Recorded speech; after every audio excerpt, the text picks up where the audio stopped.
What we hear from a lot of people is they have a lot more vendors than they think. I always talk about my wife runs her own company. She runs it out of our kitchen. She's got 36 vendors. Are you comfortable with how you're managing your third parties? And people go, oh, no, not really. I went, well, why don't we help you solve that problem first? But what about all your eggs in one basket? You're depending on one vendor. If that vendor goes down, you're out of business. It says fewer vendors. Right. Well, how do you get fewer vendors? You have less redundancy in your ecosystem. That's true. I haven't think about the redundancy perspective. Now you are consuming a data source from a vendor that you don't know. It is getting worse, and the current practices should have to change.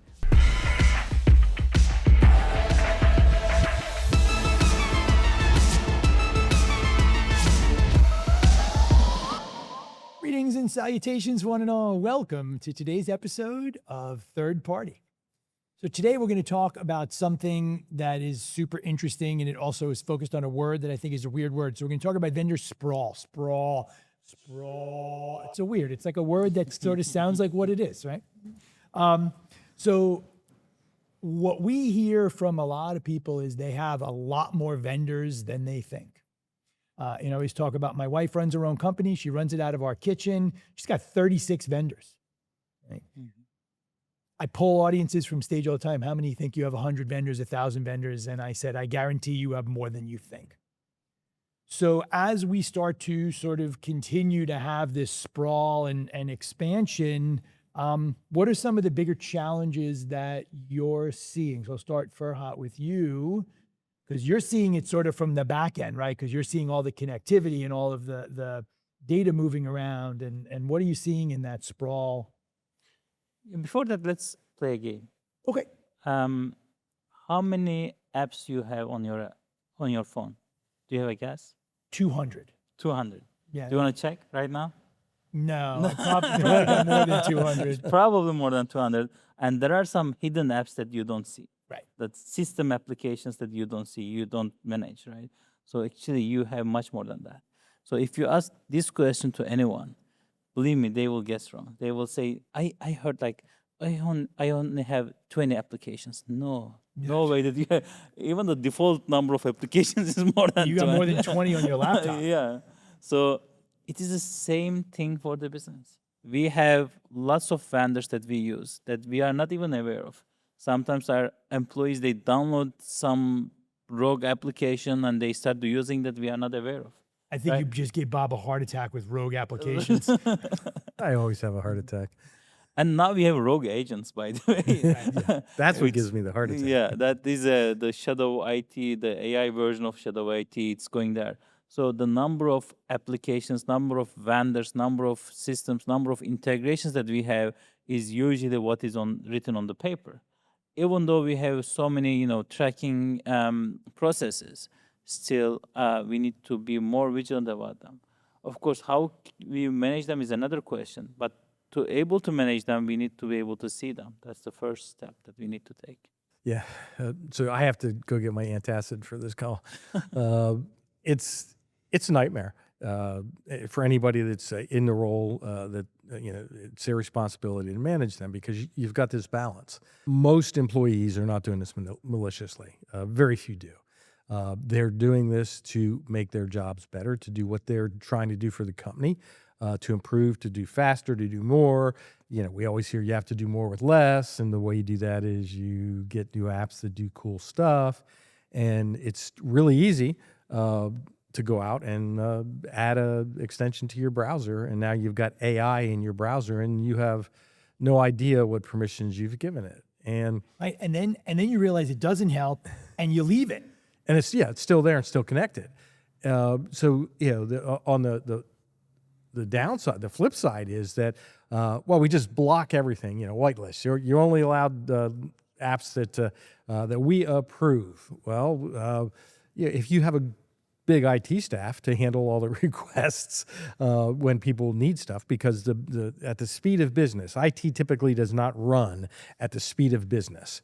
And if you want to be able to be part of the business and support the business, you need to be able to figure out how to do that. And that's challenging because you can't block everything. So you've got to figure out how you can real time see when these things are happening and analyze them. Are they risky? Yeah, obviously the risky ones, you take action immediately. If they're not risky, if it's just a policy violation, you still put it in the queue to process. So it's again, it's you're spinning plates. It's challenging to be able to do it. Yeah. And, we're talking about applications, but I think there's bigger problems than that, right? It's, you talk about vendors and third parties and partners. I had a colleague of mine who was the CISO for a tire company, and she said, look, we manufacture tires in 5 places in China. And each one of those factories uses 4 different trucking lines. And then they go to 5 different ports, and they use 6 different shipping lines, and they land at 4 different ports in the US.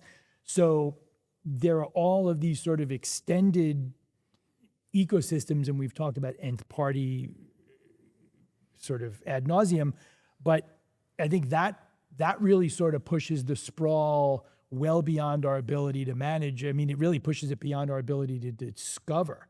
So how even before that, it's already, the sprawl is significant. One of the trivia questions at our recent company kickoff was, how many vendors does the Black Kite vendor team monitor? And I knew the answer because they asked me. Nobody got it, and nobody got even close. It was the biggest number on the list was what it was, and nobody.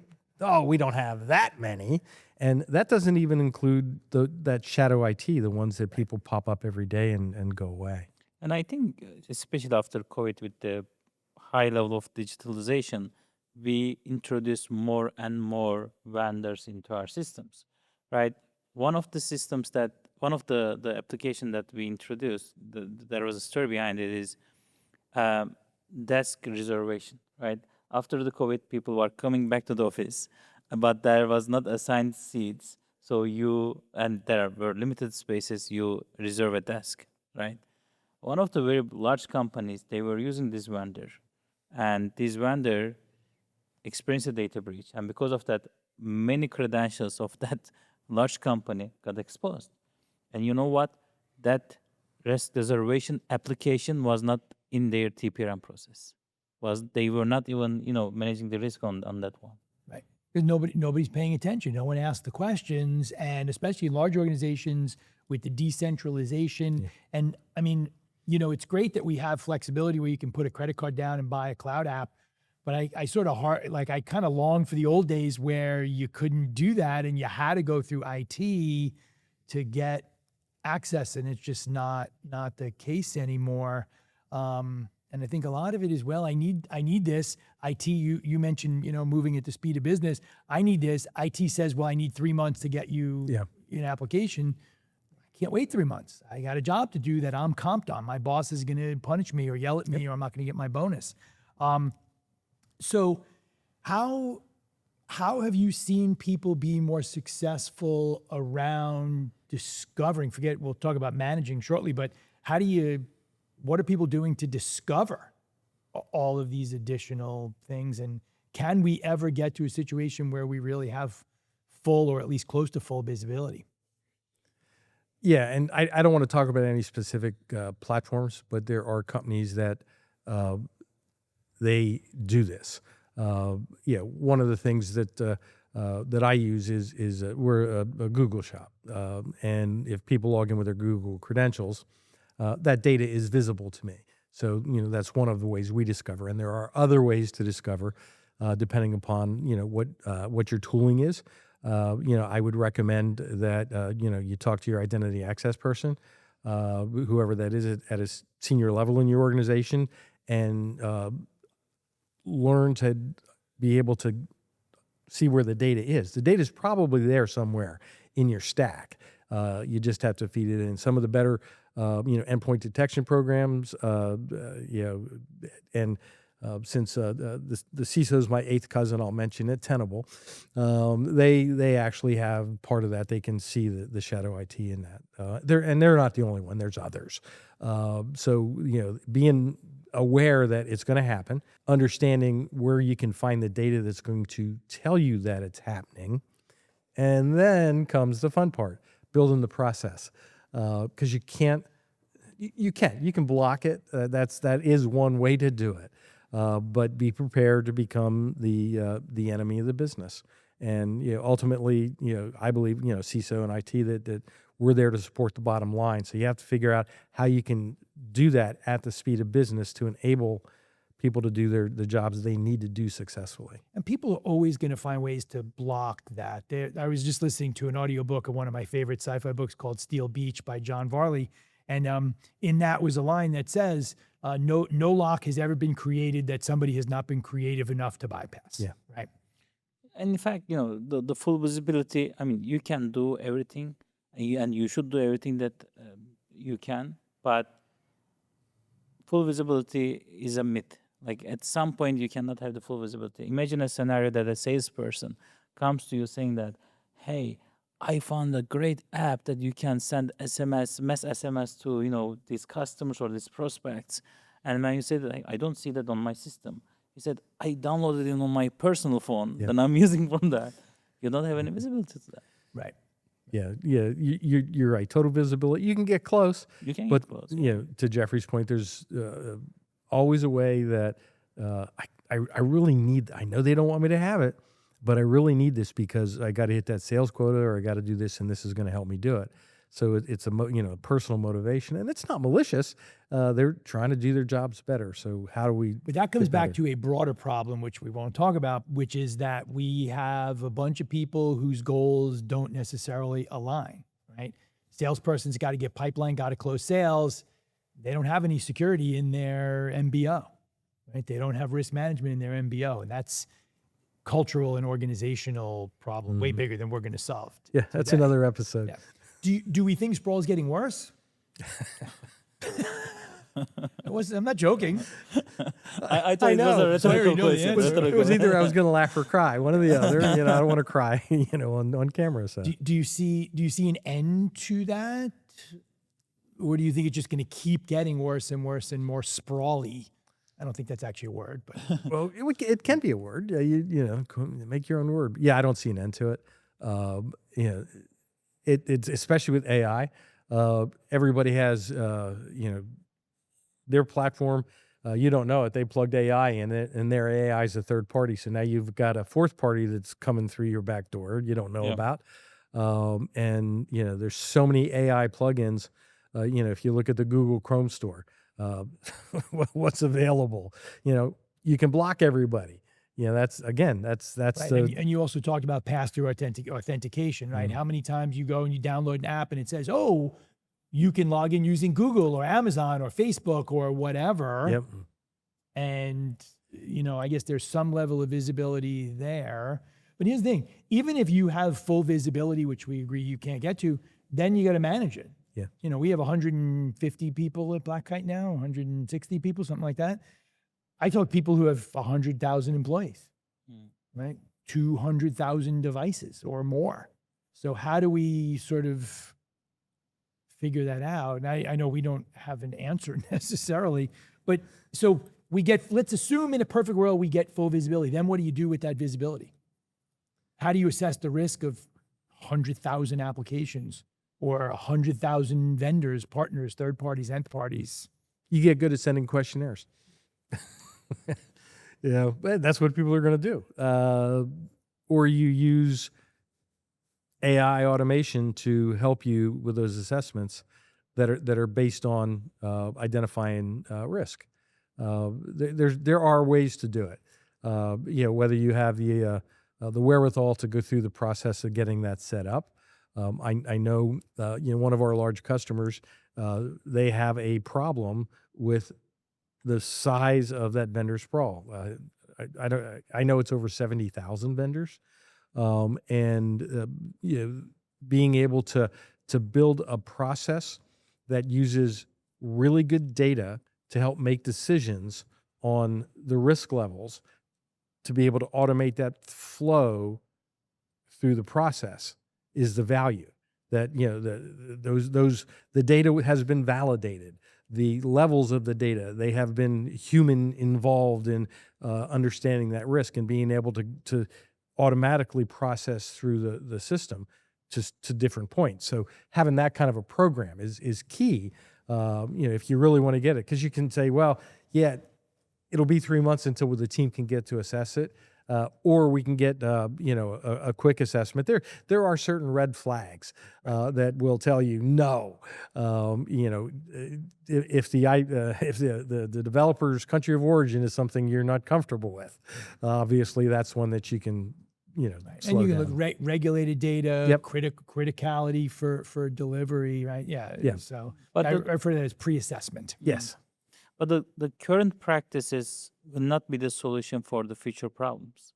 In the future, we have agents, right? We have all these LLM pieces that we do not maybe treat them as a vendor now, but maybe they should be treated as a vendor, right? We have more non-human identities than the human identities. So these non-human identities, now they have access to several things. Your agent is actually using a vendor that you don't know. Yeah. Right? It will come to that. So again, it comes back to the full visibility problem. The full visibility problem is getting worse. And the managing, even if you have the full visibility, managing the vendor ecosystem is something needs to change over there, because the current practice is, especially sending questions, you cannot send a questionnaire to agent. No. Right? I mean, you can, but It'll answer it the way you expect it to yes, be answered. Yeah. exactly. So people think that automation is the consolidation, and then you will have less number of vendors. They cannot be so wrong. They cannot be so far away from the truth. The truth is that with each agent, you are putting more vendors into your system. Now, the agent using an LLM, which has a model that becomes your part of your ecosystem. But that agent using tapping into a data source, external data source, to get the information that you need. Now you are consuming a data source from a vendor that you don't know. So it is getting worse, and the current practices should have to change to cover that part of it. So how do we fix it? We will learn in time. I don't think anybody has an answer for that right now, right? Non-human identity tracking, it is a thing. We are also working on it, right? We need to start with that so that we can discover which vendors that my agent is using so that I can monitor them.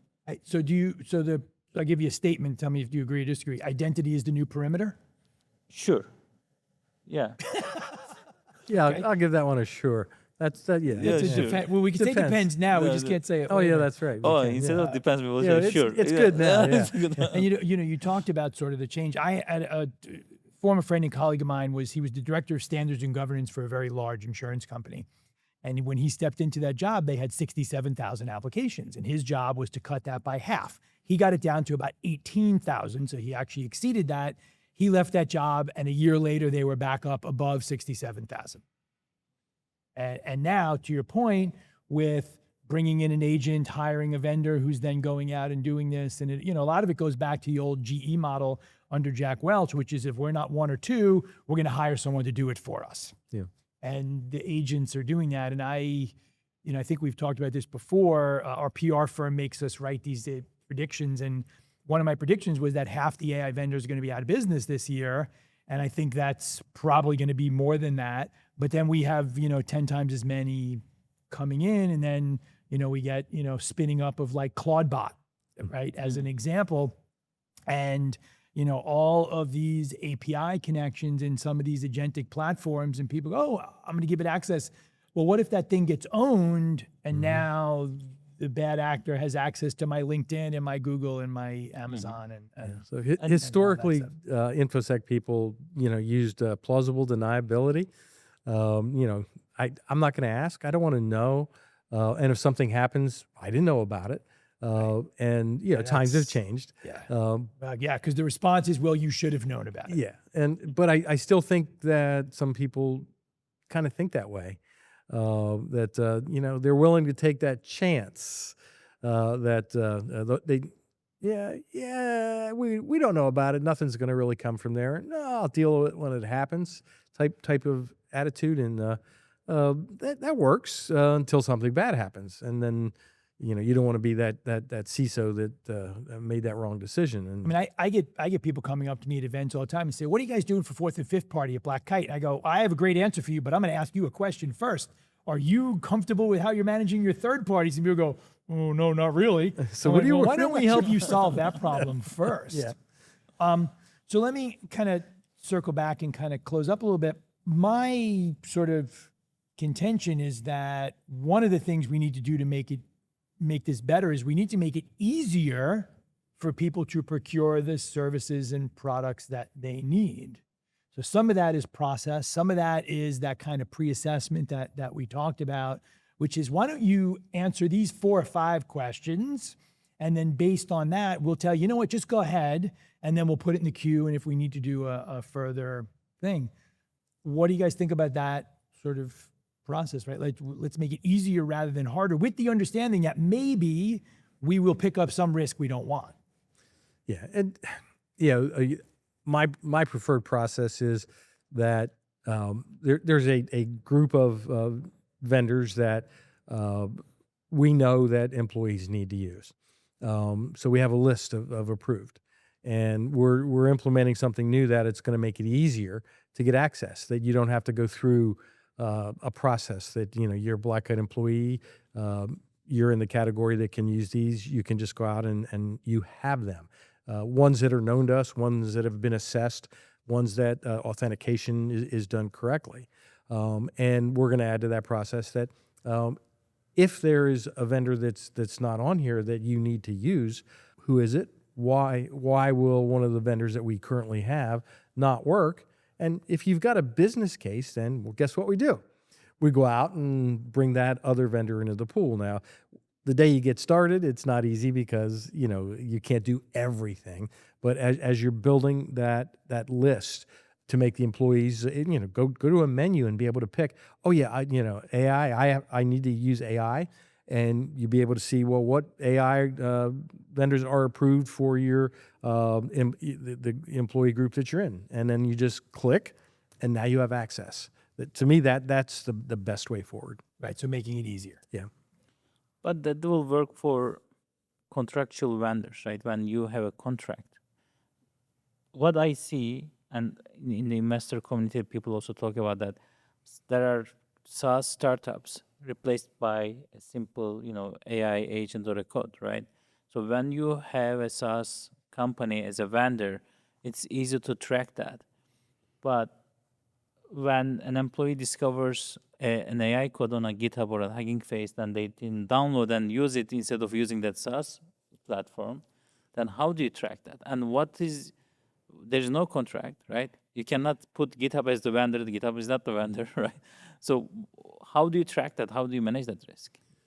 Well, that's a process, and it's a policy, and it's a risk-based decision. Those are things that especially developers love to do, and there are tools available that can see when that happens on the endpoint, and you have to be able to look at that. And I'll be honest with you, the numbers can get overwhelming to be able to manage that, to see how that happens. So it's all risk-based. It goes back to education, the management perspective, the company culture. Company culture, you want to enable developers to do a good job as quickly and as fast as they can, but have you trained them how to do that as well? And if you're in a situation where you always say no, well, then they're going to find the way to get around it. Yeah. But if you have an easy process for them to add a needed tool, something that you can track, and not necessarily by doing a third-party risk assessment, but do a risk assessment of the use of that tool. I also want to go on record as saying Hugging Face sounds very cute, but I believe it was named after the creature from Alien that does not do good things. So here's a question for all of you out there. How many vendors do you have? Is it 100, 1,000, 10,000, 100,000? Maybe don't put your answer below, because I don't know, but I'd be interested to hear, do people out there really think they have a good handle on how many vendors they have? So, all right. Awesome conversation as always. But I just want, let's say it together. Sprawl. I will not even try. I will not try. No, you won't say it. But I know you and I have a favorite word, saunter. Remember saunter? All right. Black Kite helps you see every vendor that matters and prioritize exposure fast. Visit blackkite.com to learn more. That's blackkite.com. All right, so now we're going to move on to our research roundup. So we're going to talk about a paper, research paper from Deloitte. It was their third-party risk management survey that they did. And two of the data points I think that we'll put out there, and then we'll just talk about it. 60% of the respondents said they work with more than 1,000 third parties, and 30% say they have more than 10,000. And I think they're probably understating that, but that's pretty significant. You know, we have customers that are managing 60, 70, 80,000, and we talked about Sprawl, cloud outsourcing, all those kinds of things. So what are some kind of thoughts or suggestions maybe have for all of our friends out there who are concerned about that? My condolences. It's very challenging because vendor management is challenging in and of itself. The larger the organization, it's difficult to find out who really owns it. Is it procurement? Is it the CISO? Do they have a part of it? So yeah, it's right. So it's not a shadow; it's orphan. Yeah. Right. Somebody signed up for this, and you know we talked earlier about how many times have we installed something on your computer and you go, I don't use it anymore, or you know, I mean, how many subscriptions are we signed up for streaming services that we don't use anymore? You know, I signed up for something because I wanted to watch one show. 8 months later, the show is over, and I'm still paying $8.99 a month. Yeah. And the follow-up question to this one is that how many they monitor, right? They have these thousands of vendors, but when you ask how many they monitor, even for a very large company, heard the answers like 100 because those are the critical vendors. Yeah. You have 10,000 vendors and you are only monitoring 100. Why? Because they don't have enough staff, enough personnel, like enough people, or enough good tools. But with this era, wherein there are very good tools that you can automate and better, make decisions on third-party risk management, even if you monitor thousands of vendors. You have to monitor all your vendors. Even if it is not all, you cannot stick with just critical vendors. I didn't do the analysis, but I remember so many examples that a vendor which is not critical caused a data breach on the customers. So that's the follow-up question that we should keep asking ourselves. Right. So, and then it comes back to the difference between assessing and monitoring. Which one do we prioritize? How many vendors can we monitor? And plausible deniability. If we monitor them and then we don't do anything about it, and we've been talking a lot internally about this concept of the death of observational TPCRM, right? For years, that has been about, hey, here's a problem. That's it, right? We need to move toward, okay, here's a problem and here's what we need to do to solve it. And I think that's really, really important. And we've seen a lot of evolution. And, I think we've kind of shaken that up at Black Kite really because number one, super scalable. And, me, we don't do commercials here, but scalability is really important. The ability to expand that and do it in a cost-effective and efficient way and have the ability to engage. And I think ultimately what we need to get to at some point is some kind of repository where you can go and say, I use this vendor, somebody else has already assessed them. So we don't have to then go back to scratch. And we saw that with some of the exchanges and it just didn't work and it didn't scale. And I think that being able to take real-time data or near real-time, because real-time's not a thing, but taking near real-time data, fresh data, accurate data, that's vetted and being able to put that in some kind of a centralized repository where people can, query a system or whatever and not have to go back to scratch and send out the same 500 question questionnaire or do the same pen test or, ask for the same reports over and over and over again. I think that's the only way we're going to get ahead of it, really. Well, I think a big problem goes back to what you said. You used that word critical. And my question when somebody says that to me is, well, what's your definition of critical? And invariably, they go back to, well, that's based on inherent risk. And then I ask them, well, what is inherent risk? And they start turtles all the way down. Turtles all the way down. And they go, well, that's the risk to our organization if there were no controls in place. I go, oh, you have no controls in place around that data? Oh, we do. Oh, right. So you're basing monitoring and assessing decisions not on the actual residual risk, but on the value of the asset. And that's a challenge, because typically, especially large companies, those inherent risk situations they have massive controls around them to reduce the risk, and it's residual, but yet they're treating it as there weren't. So they put all their time and effort into what's really lower risk. When I say risk, that's actual possible impact to your organization, than those other small ones you talked about. We go way back to the beginning of third-party vendor risk. Target. The Target breach is the great-great-great-grandfather of them all, and it was caused by a non-critical vendor. They were HVAC vendor, Fazio HVAC from Pittsburgh, Pennsylvania. They weren't monitoring, they didn't think. And so it's more than what you said. It's changing how we think about what risk actually is. Yep. Any final thoughts? Yeah, I mean, the definition of criticality is important. How many companies that you monitor is important. You need to have a scalable solution, and you need to have a risk response solution as well. It's not just about monitoring. Yeah. And depending on the criticality, you can say that, okay, I will do an annual assessment for these ones, but these ones I will continuously monitor. These ones will be in my risk response, process, and so on and so forth. So you need to have that kind of leveling and layering so that you can have a better TPRM program. Right. And the other thing too, people always look for the holy grail. We want to monitor all our vendors all the time, and that's great. But right now, you're doing annual assessments of 6 vendors. There's a middle of the road there, and we need to move in the right direction. It's continuous improvement and being able to bring data and make better decisions and demonstrate to the business that you are helping them manage their risk, as opposed to just throwing money at the problem. Exactly. Yep. So, awesome. For those of you out there that are watching on YouTube, make sure you hit subscribe so you never miss an episode. We drop practical conversations like this fortnightly.